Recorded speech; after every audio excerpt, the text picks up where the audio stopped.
Karina Shuliak, Epstein's girlfriend. And the only times she traveled and went anywhere was with him. And guess who's on the other end with her Panama hat? Let's be honest, if there was a royal family award for plot twists, Meghan Markle and Prince Andrew would be front row nominees. One sold herself as Hollywood's humanitarian sweetheart. The other spent decades sinking the monarchy's reputation faster than a yacht in the Mediterranean. And now Tom Bower, the man who's built a career setting royal lives on fire, claims his newest receipts link these two unlikely names long before Prince Harry ever entered the picture. That's right. According to Bower's files, Meghan wasn't just a curious outsider peeking into the palace gates. She was already mingling in Andrew's scandal-soaked circle years earlier. Same trips, same billionaires, same suspicious silences. You're the same. Like, I know. Yeah. I know. Remember that moment when Meghan whispered to Harry, "Who's that next to your grandma pretending not to recognize Andrew?" Bower says that innocent act deserves an Oscar. Because once you trace the timelines, the yachts, the Hong Kong stopovers, and the deleted interviews, you start seeing something the tabloids somehow missed. A connection hiding in plain sight. And I wonder if Prince Andrew's going to come out and say, "Hey, Harry, I did your wife quite a few times on yachts before you got her." What?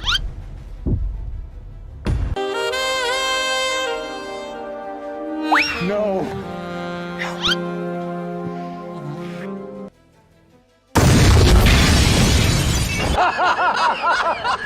So buckle up. This isn't just gossip. This is about power, pretense, and the one royal connection Meghan Markle hoped the world would never Google. When you see Bower's so-called receipts, you'll understand why the palace wants this story buried 6 feet under. This story isn't about what's proven, it's about proximity, perception, and why certain names keep resurfacing whenever royal power networks are examined. She was a yacht girl. That's right. It's mentioned in the book. Back in 2001, while most Northwestern students were stressing over exams and frat parties, Meghan seemed to be living a very different kind of college life. According to accounts in Bower's earlier investigations, Meghan allegedly disappeared from campus for weeks that year. Friends later claimed she'd been traveling with wealthy acquaintances somewhere along the Mediterranean. No official record exists, but whispers were persistent enough to catch Royal Watch Circle's attention. Meghan used to entertain as a yacht girl. Now, I'm not saying it's true.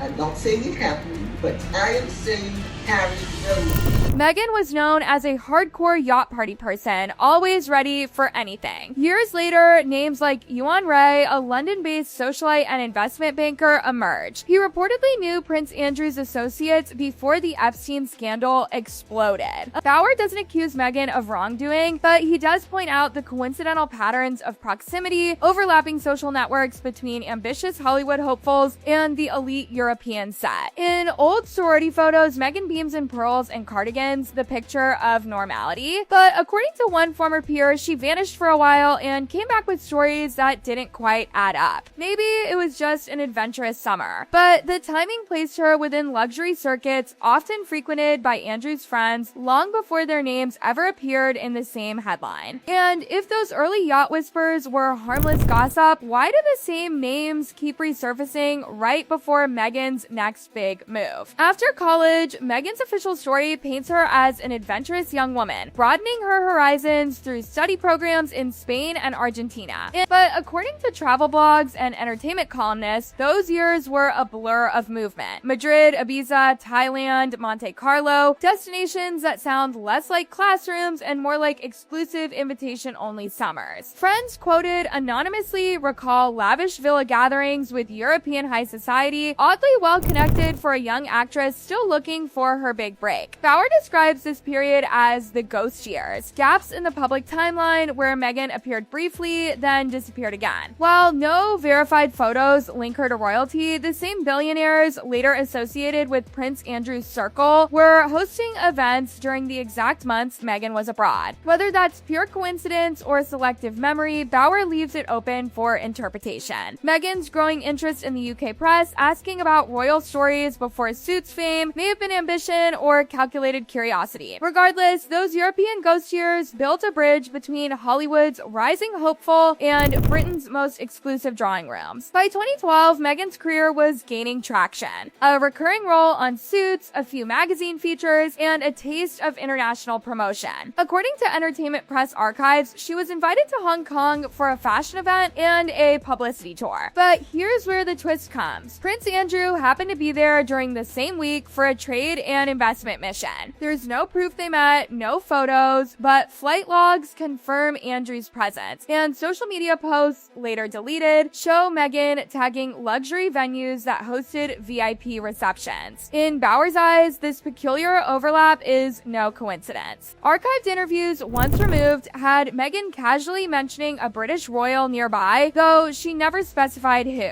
Local journalists remembered seeing both entourages at the same hotel, though none could confirm an interaction. Was it a coincidence or a curious convergence of timelines that seemed too tidy to ignore? Then there's the Soho House connection. Between 2014 and 2016, Meghan frequented Soho House locations from Toronto to Istanbul, often alongside fashion insiders and film producers with royal-adjacent reputations. In 2015, she was reportedly at an Istanbul gathering hosted by Ron Burkle, a billionaire long linked to Prince Andrew. Photos from the night showed Meghan posing with Eddie Redmayne and British elites, but no captions linked her to anyone controversial. Still, those images quietly vanished from online archives within months of her royal engagement announcement. Bauer's research highlights that many of Meghan's key relationships, stylists, PR teams, even mutual friends of Harry can be traced back to this Soho network. To some, it's ambition and smart networking. To others, it's a glimpse into how calculated image building happens behind closed doors. In early 2017, Meghan attended a destination wedding in Montego Bay, Jamaica. Officially, she was there as Harry's guest, but reports and travel leaks noted that Meghan flew there via a private jet, allegedly connected to Ron Burkle, the same businessman linked to both Soho House and royal acquaintances. While Harry allegedly flew commercial, Meghan arrived in style, timing it perfectly with royal family members like Sarah Ferguson, Princess Eugenie, and Prince Andrew, who were also in Jamaica at the same time. Though no photos surfaced showing Meghan and Andrew together, the strategic absence raised eyebrows. In Oprah's infamous interview, Sarah Ferguson denied ever meeting Meghan before Harry, but timelines suggest their circles overlapped earlier. Some saw it as a romantic getaway, others a moment when separate royal storylines quietly crossed paths. As Meghan's engagement to Prince Harry became global news, her public narrative shifted dramatically. Some early stories hinting at her pre-Harry social network began disappearing from online archives. Blog posts were erased, image credits changed, and interviews redirected to page not found. Some journalists privately suggested